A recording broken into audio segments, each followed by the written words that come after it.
If you are a British citizen or someone that has other qualifying status in the UK, you can sponsor your overseas national partner to join you or accompany you to the UK under what is called a UK spouse partner visa, which I'll call a spouse visa for short.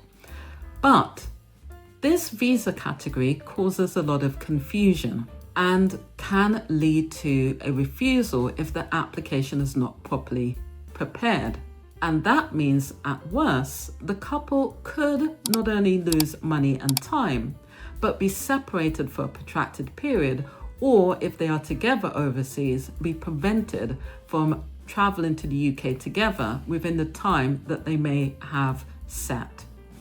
So in this series, I'm going to discuss the UK spouse visa and different elements of it, though in the first video, I'm going to give an overview of what the spouse visa is, who it applies to, and the overall process that you can expect if you are applying for a UK spouse visa or sponsoring your partner to join you in the UK. I'm Carla Thomas. I'm a UK immigration advisor, and I previously worked in the Home Office, the body responsible for UK immigration and nationality matters. I also have a popular channel on TikTok by the same name, UK Immigration Explained, where I have 140,000 followers and give short tips, guidance about immigration, though this channel allows me to go into more detail.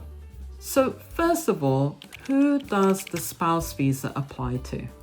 It allows the sponsor, who is a British citizen, Irish national, someone that has indefinite leave or status under the EU settlement scheme, such as pre-settled or settled status, to sponsor their overseas national partner to join them in the UK, or if they are overseas together, to accompany them to the country. Qualifying sponsors are also those with refugee status. Such individuals are no longer permitted to sponsor their partner to join them under what is called family reunion and must now look to the spouse visa category. It also allows those with humanitarian protection to do the same. The applicant must be an overseas national making an application from their country of origin or country of residence, a country where they may be working or studying, but it does not allow them to make such an application from a country where they are a visitor. So they must reside in that country or have the right to reside there because they are the national of that country. In terms of the process, the applicant overseas is the one who is formally making an application, though the sponsor and applicant can complete the form together. If the applicant has an immigration advisor or consultant, they will make that application on their behalf, though the applicant has to ensure that they have checked the contents and made sure that it is accurate, because after all, it is their application form, and when the application is submitted online, they are declaring that they are aware of the contents and the contents accurately reflects their circumstances. The applicant and the sponsor must have been in a relationship that is recognized as such. So if they are married, the marriage must be legally recognized. If they are in a civil partnership, that must be legally recognized, and they will provide evidence of that. If, however, they are not married, but are unmarried partners, it may be that the application requires that they demonstrate that the immigration rules are met by way of supporting evidence, so that an unmarried couple who have lived together in a relationship akin to marriage for 2 years would qualify for such a visa, but they have to provide the evidence to show that they did indeed live together in a relationship akin to marriage for 2 years.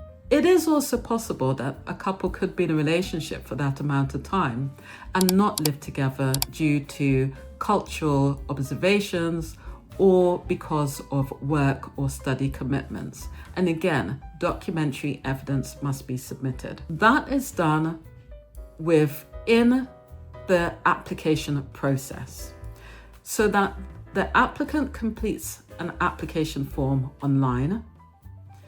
They ensure that the contents are accurate and that they have supporting documents to show that each of the immigration requirements are met in full. The application is then submitted online, and at that point, when the fees are paid, the application is formally submitted to the Home Office. The fees to be paid at that point is the immigration health surcharge. That allows the applicant to access the National Health Service once they are in the UK for the validity of the visa period. So in other words, they are paying upfront to access the NHS, regardless of whether they go on to pay towards national insurance contributions once in the UK and working. The other fee that they have to pay is the visa application fee. That's the fee to consider this application.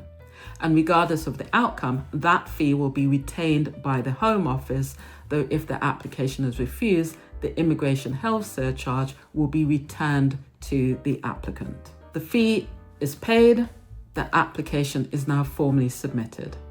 At that point, the applicant will be prompted to make what is called a biometric appointment.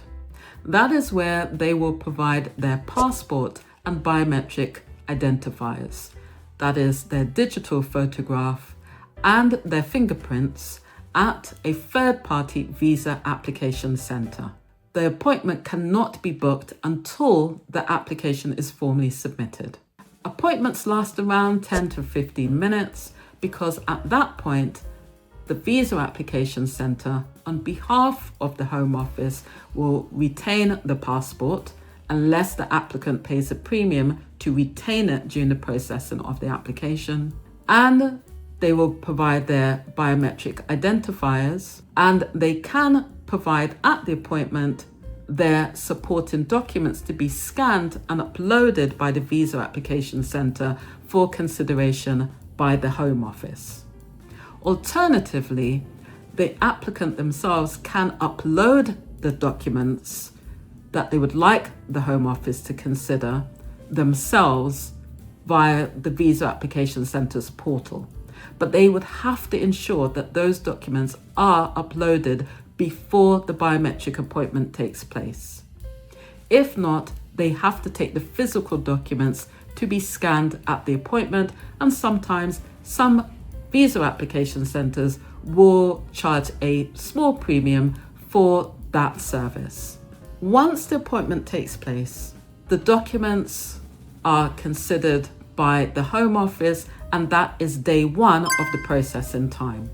It is not possible to provide additional supporting documents after the biometric appointment takes place unless the Home Office specifically asks for additional documents. And also, if the applicant finds that they've made an error within the application, it is not possible to change it at all because the application is now locked in as of the date of application. So there's no point at that point trying to change anything, which is why it is really important to make sure that your application is properly completed and the correct supporting documents have been collated to support the application. Once the biometric appointment has been attended, as I said, that's day one of the processing time, and the standard processing time for a spouse partner visa is 12 weeks from that date. It is possible for a premium of £500 to request expedition of the application, and that's normally we'll see a processing time of around 4 to 6 weeks. Now that is really meant for straightforward applications. So if as an applicant you've had a number of refusals, then it would make sense to submit the application under the standard processing route and not pay the additional fee to expedite the application. That is because the Home Office are unlikely to deem that application to be straightforward and will not process it under the faster processing time. Instead, they'll retain the premium that you've paid and communicate to you that they simply must process the application under a longer period of time. So bear that in mind. If you as a sponsor are supporting your partner's application and time is of the essence, the fast track process can only be or should only be procured if the application is one that is deemed to be straightforward, and you can always speak to an immigration consultant about any concerns that you may have. Once the application is with the Home Office, they will retain the passport during that time, as I said, unless for a premium, the applicant requests for the passport to be held by them, but they will have to give the passport back if the application is, when the application is concluded. It is also possible at the Visa Application Centre to pay a further fee for the passport to be returned by courier at a specified address. But normally, the Home Office will communicate by email once the entry clearance officers made a decision that the application decision has been made, and the Visa Application Centre will communicate when the passport is ready for collection. The decision, as I said, communicated by email, will relay whether the application has been approved or not. If it's not been approved, it will give the reasons why and communicate if there is a right of appeal. And if not, and the application has been successful, it will give details about the time that they have been granted under the spouse visa framework. The passport is collected, the original passport is collected at the Visa Application Centre unless a courier service was procured. And within the original passport, the applicant will find that there is a visa vignette issued for a 3-month period. That does not mean that the spouse visa has been issued for 3 months, merely that the applicant, now a visa holder, has 3 months of which to enter the UK to activate the visa. They will come into the UK within that time, and they can leave again once the visa is activated in that framework. Or they can simply relocate to the UK permanently.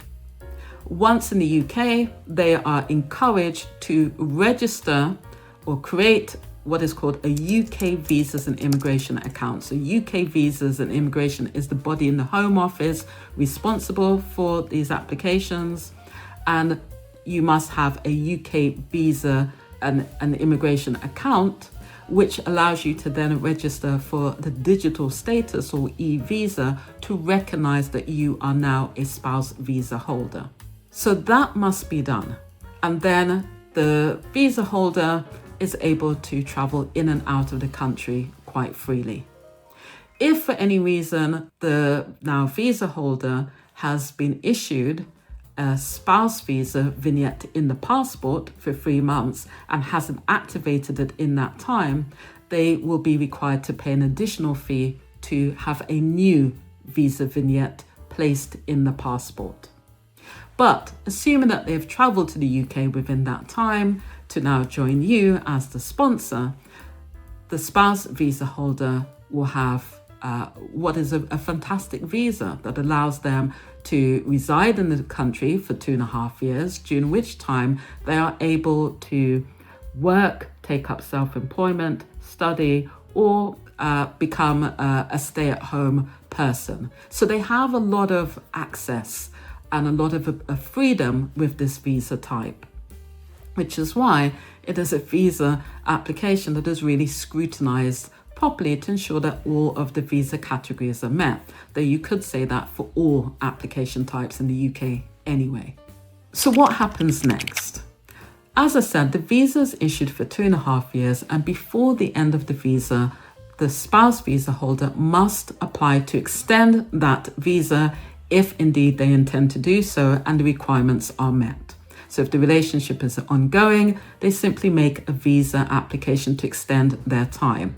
Now, provided they were granted status under the 5-year standard route because all requirements were met, they are able to make an application for permanent status once they've resided in the country for 5 years. That includes process and time within the UK. If they were granted a visa, but for some reason the relationship was accepted, but not the other requirements, it may be that they were granted status under the 10-year route. That would mean that they have to renew their visa every 2.5 years until they reach the 10-year residence period. But most applicants really should be meeting the full requirements under the 5-year route, after which they can apply for indefinite leave and go on, if they are the partner of a British citizen, to apply to naturalise as a British citizen. If they are the partner of someone who does not have British citizenship, they may be able to apply for British citizenship, but would have to wait for a certain period of time to lapse. Now, the government has spoken about making changes to indefinite leave, and that is something that will be implemented at some point within 2026. They have said within the proposals that family members of British citizens will continue to have a pathway to indefinite leave after 5 years, providing all requirements are met. But for those that are family members of non-British citizens, it may be that they are expected to wait for a 10-year period unless certain factors apply to them by way of this new model of contribution and integration. So we watch that space, and you can certainly find details of this in my previous video, where I go into detail about how the proposals may impact upon visa nationals. But ultimately, the spouse visa does give a route to indefinite leave and potentially citizenship, should they so wish. But it all goes back to the beginning of the process that I explained, which is, does the person qualify? Are you as a sponsor able to sponsor them to join you in the UK? And are the requirements met, and has the process been properly followed? And hopefully that this video has answered some of those questions. Now, in the next part of this series, I will look at the relationship requirement in more detail, discussing some of the documentary evidence that can be provided in support and pitfalls to avoid. But I hope that you have enjoyed this video. If you have, please let me know in the comments, and share with anyone that needs to hear some of this content, and of course subscribe for more. Thank you very much.